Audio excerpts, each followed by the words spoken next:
Praise the lord. నేటి వాక్యము కీర్తనల గ్రంథము 10వ అధ్యాయము 1వ వచనము. యెహోవా, నీవెందుకు దూరముగా నిలుచుచున్నావు? ఆపత్కాలములలో నీవెందుకు దాగియున్నావు? దేశంలో దుర్మార్గత వర్ధిల్లుతూ ఉన్న కాలంలో బహుశా ఈ కీర్తన వ్రాయబడింది. కాని దేవుడు మాత్రం ఎక్కడో దూరాన నిలుచుండి దాని విషయం ఏమీ చర్య తీసుకోకుండా ఉన్నట్టున్నాడు. దేవుడి వెంటనే దుర్మార్గతను అణిచి నీతి న్యాయాలకు ప్రతిఫలం ఇవ్వడేమిటి? దేవుని ప్రజలను తరచుగా కలవరి పెట్టేది ఈ ప్రశ్నే. యోబు మరియు హబక్కూకు గ్రంథముల్లో కూడా ఈ భావముతో కూడిన వాక్యాలనే చూడగలం. యెహోవా, నేను మొర్రపెట్టినను నీవెన్నాళ్ళు ఆలకింపకుందువు?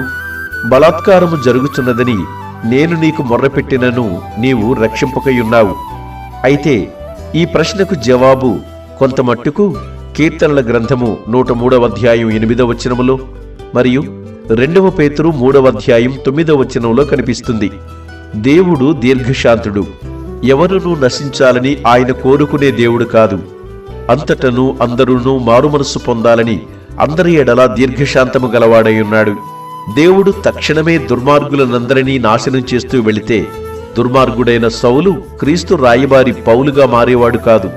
పైగా దేవుడు అలా చేస్తే మనందరి గతి ఏమిటి?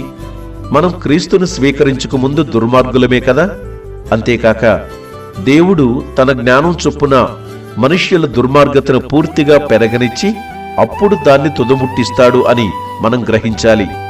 అట్టి జ్ఞాన హృదయము కలిగి జాగ్రత్త పడినట్లుగా దేవుడే మనకు సహాయము చేయునుగాక. ఆమెన్.